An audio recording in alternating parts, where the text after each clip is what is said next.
just got the Scoutmobile loaded up. Today we're going flying over the airport. Gonna have a bit of change of scenery. I rarely ever fly over there anymore, but today's gonna be the day. Also today, we're gonna talk about a topic that's pretty hard to talk about. It's unfortunate, but it's a reality, and I want to talk about all the recent fatalities in the sport of paramotoring. It seems like summertime hit, and there's just fatality after fatality, and one of which actually happened to someone very well known in the YouTube community, we'll talk about later. And it seems to have really changed people's perspective of the sport, at least from what I've seen through a lot of comments on my videos. So I wanted to weigh in on my thoughts on safety, the fatalities, decision making. So sit back.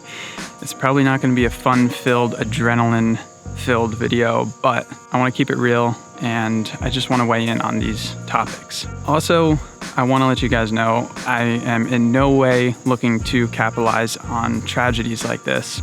So what I've decided to do is all of the proceeds from this video, the AdSense revenue for the first week, is going to be donated to Resurgence PPG.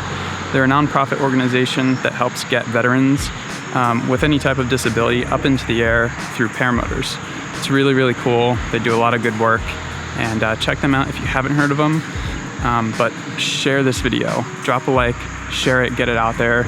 The more views it gets, the more people it can potentially help, and the more money will go to Resurgence. So let's start up the Vanmobile, let's head over to the airport, and do a little bit of flying today.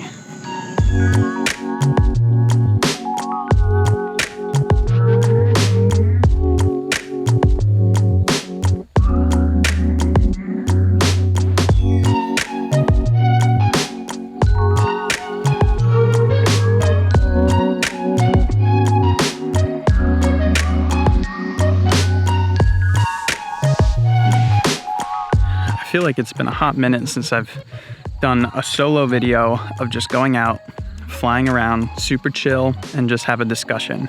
Kind of stoked about it, even though it's about such a depressing topic. But we'll make the most of it.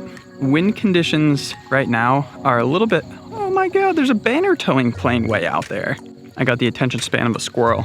As I was saying, wind conditions are a little bit better than I expected.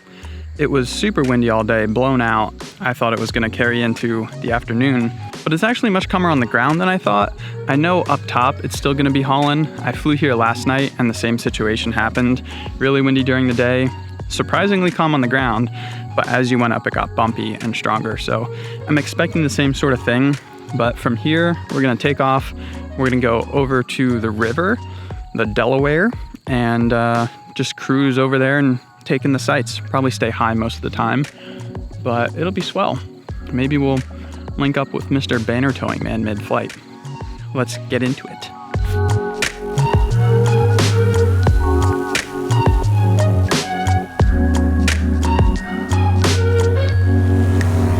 Yee-hoo! I may have spoken just a little bit too soon about those wind conditions. Right after I said that, it started gusting. It's still well within safe limits or whatever. It's just a little less favorable than it was before.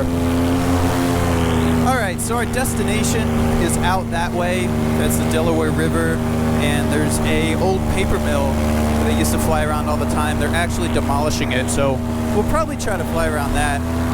Let me get my Insta360 hooked up, and we'll get into our discussion. Insta360 is locked and loaded. I think I'm gonna divert like that way. We'll go past those silos in the distance, and then we'll come back around and make a triangle out of it instead of just a straight back.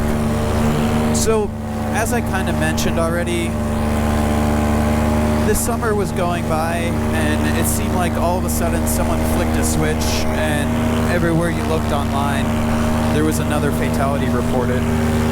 And it's really unfortunate. Nobody wants to see fellow pilots passing away doing this sport. It's what we do for fun.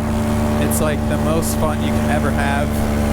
And to see other people sadly lose their life doing it, it really makes you think about your risk-taking, like what we're doing, you know? And that seemed to be the trend and sentiment I got in a lot of comments as the summer went on and more people passed away. I don't know, something about this year just seemed worse than others. So I want to very briefly address each of the issues that I'm aware of, just a couple of them. I want to say first, my condolences to any friends and family of anyone that has passed. Personally, 2 people on the list I'm going to talk about, I would say were acquaintances of mine. You know, just people that I've reached out and talked to through the internet, never met in person, but, you know, we've talked. It makes it even harder and it hits home even more, but my deepest condolences to anyone that were close to these people that we've lost. But aside from that, I also want to say any of these incidents I'm about to talk about, the extent of my research was basically reading anything available online, through Facebook, through news articles. That doesn't mean anything I'm about to say is 100% truth. This is just interpreting based off of what people have said online. I wasn't there for any of these. I never got official reports or anything, but this is just my general thoughts based off of what I can gather. So the first tragedy was a woman named Lydia, and she was in Belgium, I believe.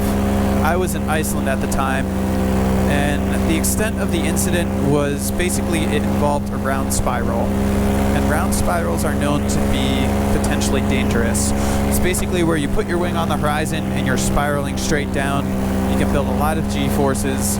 It's something to really look into. My man Shane from Team Fly Halo has a great video about round spirals, their dangers, things to know about them. That was the first report, and then further reports went on to say that there was potentially something physiological involved. It was a very hot day. She reported not feeling well, and those factors can most definitely affect your G tolerance. You can black out way faster. Now, nobody really knows for sure from what I've seen if it was 100% physiological, if it was 100% round spiral, but those are the factors at play. Now, this incident really hit home with me. Lydia had reached out to me years ago just to chat and kind of express that she thought what I was doing on YouTube was cool, so I really appreciated that, and she was obviously someone extremely passionate about the sport, a very skilled pilot too. The second incident came along with Grant Thompson, aka the King of Random. That's a big old silent down there. So Grant, a lot of people knew. He's very infamous on YouTube. Big channel, really cool videos. I was a fan myself. And Grant learned to fly paramotors something like 5 or 6 months ago. He was living out in southern Utah. That was where he was flying. And unfortunately, there's not a whole lot known about his incident. I can speculate on what could have happened.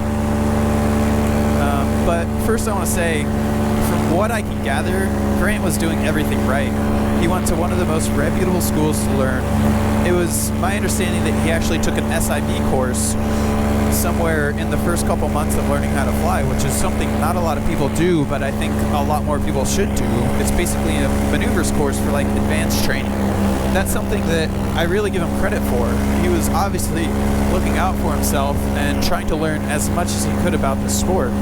My only speculation of what could have happened is that the weather turned bad. You know, southern Utah is a pretty unforgiving environment, and there's a lot of different terrain, landscape stuff going on. Anytime you have hills, they have the potential to create rotor. So maybe the weather changed, maybe the weather just wasn't good to begin with, but you know, that's a very challenging landscape to fly in. A little backstory on Grant. Right when he was getting into paramotors, he actually messaged me. Hello, person down there waving happily. So Grant sent me a message, and he actually wanted to collaborate, and that meant a lot to me because Grant's this big YouTuber. He's got a very well-established channel. My channel is small in comparison, and he was interested in making a video together at some point. So I thought that was really cool, and after after that, we stayed in touch a lot. We talked about paramotors, the different places he was flying. I gave him some recommendations for cool places that I've flown in the area. And I guess, we became internet friends. We talk every so often. And it was really cool. He was a very humble guy, for sure. I could tell that right away. The third incident that happened was a guy, I believe his name is Mike McGuire. And he was a very active poster on the Facebook page. I'd seen him a lot posting things, and for his incident, I have to be honest, I really don't know exactly what happened. I'm pretty sure he was flying some type of a trike or a quad and somehow ended up in a lake. I'm not sure if it was mechanical failure. I believe I read somewhere that there was a mechanical failure which caused him to go down. Either way, into a lake, there's the potential for drowning, but unfortunately there wasn't so far a whole lot that I've read to draw any conclusions from this incident. Is that an albino deer down there? I've seen an albino deer on my motorcycle in this area, and it looked like a straight up goat, and that's exactly what this guy looks like. That is awesome. Freaking albino deer. Or it's like a goat that just joined a herd of deer. That is insane. Freaking rarity. Back on topic. Trying to keep it lighthearted, taking in the sights, looking at the deer. We're at the river, and down there is the power plant thing that we're gonna fly to. Alright, here's a river rafting tubing company. They dump people in the river and pick them up downstream. Anyway, the last fatality I read about involved a couple on a tandem trike. And basically what the discussion was that the trike had a main hook-in point, like where my carabiner hooks in, and it had a secondary backup, which was like a steel cable or something of that like. And what apparently happened was the pilot was flying hooked up into the secondary link, probably not knowing the difference, and one of the links failed, which departs one riser half of your wing, and they came straight down after that. Really unfortunate that happened in Brazil. So this all begs the question, what can we learn from these incidents? What can we do as a community moving forward to prevent this sort of thing and help each other out? And the biggest umbrella statement I can say is decision making is number one. Decision making is what will make or break a pilot. Rarely ever is a incident caused by just a random failure. It almost always goes back to a decision that the pilot could have made differently, or a combination of bad decisions that all put them in a tight spot. Where's the towers? You can see they're demolishing the majority of this place. They still got some to go, but the towers are still standing strong. Little river town over there, about to pop off in the sunset. I'm gonna go skirt around this way. There's some mansions that we'll go take a look at before we make it back to the airport. I don't know how long this video is so far, but hopefully you guys are enjoying, and hopefully you dropped a like to help promote us for Resurgence. So like I was saying, being safe in this sport does not come down to the gear you fly, and not so much the instruction you get. The top priority that determines your safety, in my opinion, is your decision making. Now, training does play a good part. You can set yourself up for success by getting quality training and not learning from Joe Schmo down the street. Gear plays a part as well by getting quality gear, modern gear. You can set yourself ahead rather than buying some off of Craigslist. But it doesn't make or break a pilot. What makes or breaks you is your decision making. Another thing I want to mention is there's always a trend in a lot of extreme sports, air sports specifically, ones that are weather dependent, skydiving, base jumping, paramotoring, paragliding. It always happens such that as you go into the summer months, accidents start to happen. And I think that's a trend of the Dunning-Kruger effect or complacency. As you start flying more and more often through the spring and then summertime, you're feeling all good about yourself. You're feeling complacent a little bit. You're feeling confident. That's generally when accidents start to happen, and I think that's exactly what we witnessed this year. Summertime just kind of hit hard. I don't want to say it's expected, but it is something that we can take into account as pilots and apply it to our personal flying. There's McMansion number 1. That is a fine looking house and property and pool and tennis court and garden and freaking everything. So you can apply that idea to your flying, just keep in the back of your mind as you go through your flying career. When summertime comes around, be aware of complacency. If the moment you start to feel confident and overly confident, that's normally when you go a little too far, you push a little too hard, and something happens. And then you hopefully get away with it, dial it back. Sometimes, unfortunately, you aren't given a second chance. But it's always a good thing to think about just as the season progresses. There's McMansion number 2, beautiful property. Freaking crosshatch lawn mowing tactics going on down there, sprinklers. Where should we go to next? I don't really know. Let's just make a big loop and we'll come into the airport over there. Another thing I'll mention is a very well-respected pilot and friend of mine, Chris Santacroce, put out a video where he talked about really the more philosophical side of paragliding, paramotoring fatalities. And I'll link that video down below. It's a really good video. Like, I couldn't have said it much better than Chris did. Alright, I've decided we're going to start heading back to the airport. Probably get a little bit of altitude on the way back. One other topic I want to say is when you're flying with friends or you have like a group of pilots flying, look out for each other. Sometimes it's hard to see for yourself that you're doing something dumb because you're in the moment and you're thinking like, oh man, I'm having the time of my life right now. But your buddy might be over your shoulder and he might say like, oh man, he's going really low on that acro run. My advice is don't really be afraid to call out your friends on stuff that you don't think is safe. It's so awkward, honestly, to give people advice like that when they're your friends. But at the end of the day, they should hear that it's coming with the best intentions. I mean, that's definitely something that can keep people safe when you go through that whole complacency curve or Dunning-Kruger effect and you're feeling good, like you can own the world, and then your buddy's like, hey man, you gotta dial it back. That should be a sign to you, like, maybe buddy over here knows what he's talking about and I should dial it back. My final point I just wanted to talk about was have fun. We're out here flying on pieces of nylon and little motors strapped to our back. Like, make the most of it. We do this because we're enjoying it. If you ever, get the sensation that flying isn't fun or conditions aren't fun, freaking land.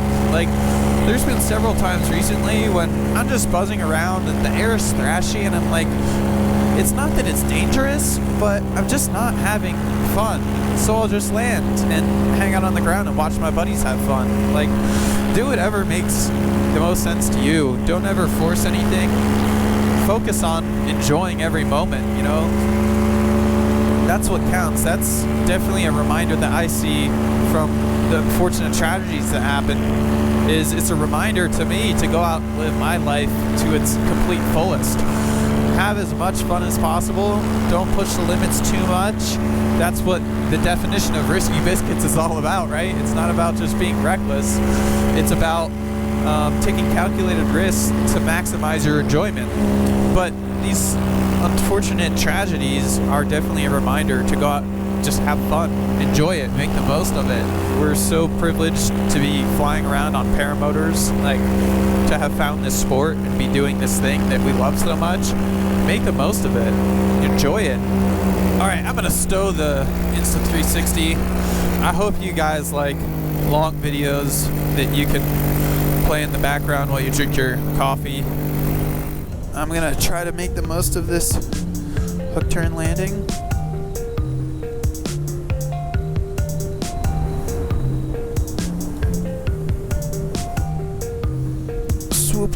here.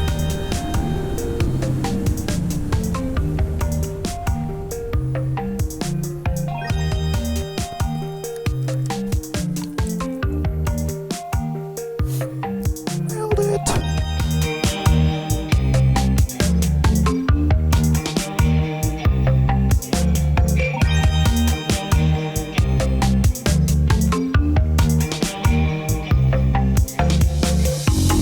Well, if you stayed tuned long enough, enjoy Jacqueline and I going into the local Chinese establishment for Chinese food.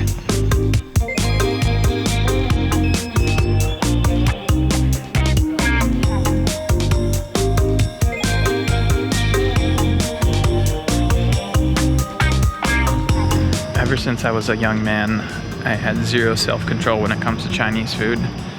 Every time I eat it, I feel like complete trash. Jacqueline, how do you feel? Like the rear end of a donkey.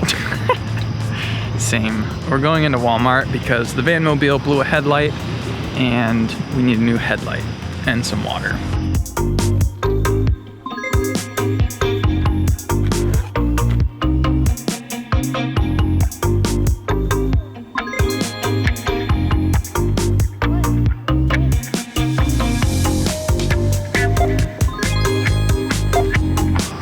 The standard lint roller was 96 cents. The one you tried to buy was $5. Extra sticky. Bullshit. Are you having trouble? I just ate orange chicken and it was disgusting. So what did I get to wash it down? Orange soda. I'm a horrible person. Ugh. Fancy smelling you here. Do I really smell that bad? Now at least if we get pulled over, I got my get out of jail free card. Sorry, officer. I have the headlights, I just didn't install them yet. All right, just got home. Cats are obviously excited to see us. I hope you guys enjoyed the video. I hope you see that I am trying to do it with the purest intentions. And if it just helps one person make better decisions, consciously think about making good decisions, then I think it was worth the time. Also, it'll be worth giving Resurgence PPG a little bit more funds. So make sure you like the video, make sure you share it to help out with that mission. Nothing like turning a negative to a positive. Outlook for tomorrow, I actually have this cool project. My exhaust, if you guys remember, blew out the rib nut on the smoke system. Finally got it welded, finally got a nut welded onto it, and got it ceramic coated. So I'm picking it up tomorrow. Stay tuned to see what color I ceramic coated it, but I'm pretty stoked. Tomorrow I'll do that. I'll have smoke installed again, and we're probably gonna do an epic flight with all the guys in the valley. So stay tuned for that. Make sure you're subscribed, and I'll see you guys in the next episode. Peace.